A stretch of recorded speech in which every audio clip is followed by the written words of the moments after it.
Well, the fifth string will be very similar to the string E, except for one note regarding the location of the notes on the fret. So on the E string was 1, 3, 5, 7, 8, 10, 12.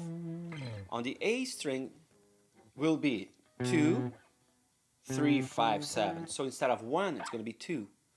2, 3, 5, 7, 8, 10, 12. The other ones are exactly the same location. Of course, they're going to have a different name because it's a different string, starting on a different note. So let's see what notes are those. A, B, C, D, E, F, G, and A again.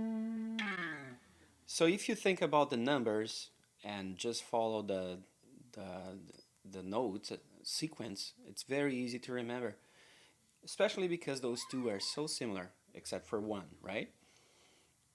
0, 2, 3, 5, 7, 8, 10, 12.